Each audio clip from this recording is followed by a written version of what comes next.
Eita! Depois não vai dizer que a gente está pegando no pé, hein? Em 1979, ele dava uma entrevista a uma importante e mais famosa revista masculina da época no Brasil. Muito conhecida pelas belas mulheres que postava, mas também pelas excelentes entrevistas polêmicas com personalidades brasileiras e internacionais. Era Playboy. Todo mundo consumia. Na edição 48 de julho daquele ano, a revista entrevistou Luiz Inácio Lula da Silva, ainda um metalúrgico e sindicalista que aspirava uma carreira política.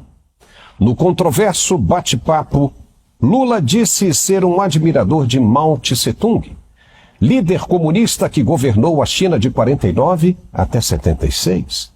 Sob seu governo duro e ditatorial, morreram cerca de 77 milhões de chineses. E o que Lula disse sobre ele na entrevista da Playboy? Que Mao Tse-tung lutou por aquilo que achava certo. Lutou para transformar alguma coisa. Por isso, ele o admirava bastante.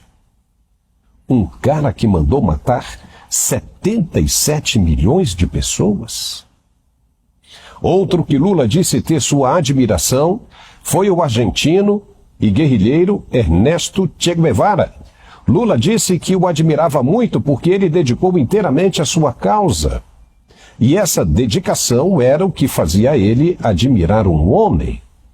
Che Guevara ajudou a matar muita gente quando se juntou na luta pelo golpe em Cuba. O cara era tão cruel que fuzilava homossexuais de montão. Mandava colocar no paredão e sentava o dedo.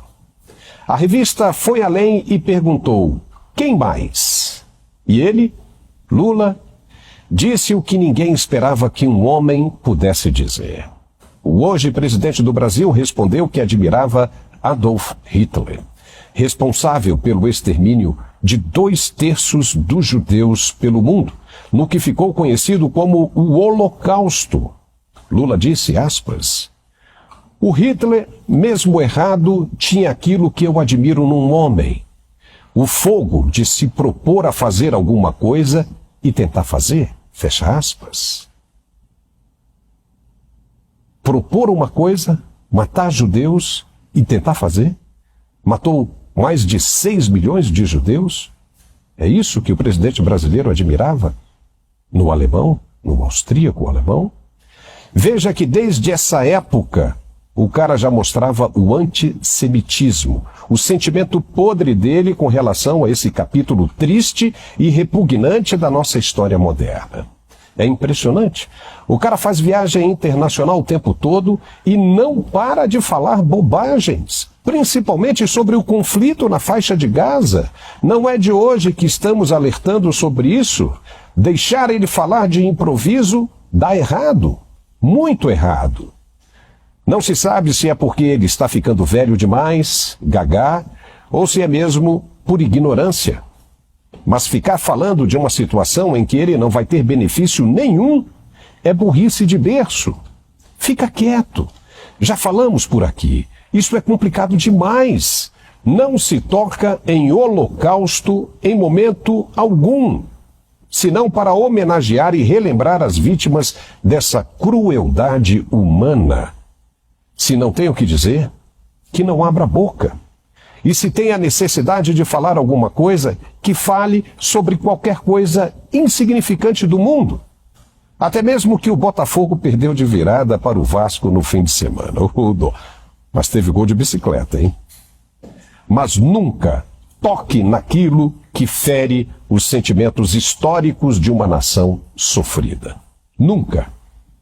Isso acaba em guerra. Mesmo que ele pense isso, do jeito que ele falou, nunca se deve externar.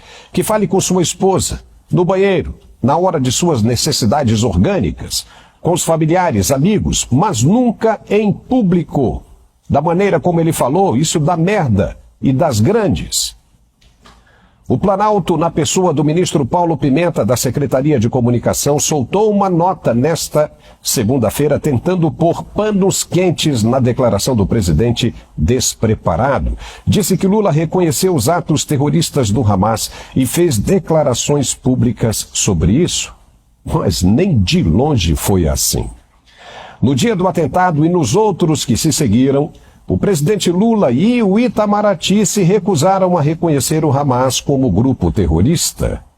Levou muito tempo para que Lula admitisse isso e só o fez por causa das porradas que tomou, das pressões até mesmo do Itamaraty, e foi aconselhado a dizer alguma coisa para não ficar pior do que já estava. E mesmo assim não convenceu. Não disse categoricamente como fizeram todos os líderes mundiais. E por mais que Lula tente se desculpar agora, o mundo já sabe o que ele pensa de verdade. Que não foi um escorregão diplomático. Não foi. Lula pensa exatamente o que ele quis dizer e vem dizendo há muito tempo.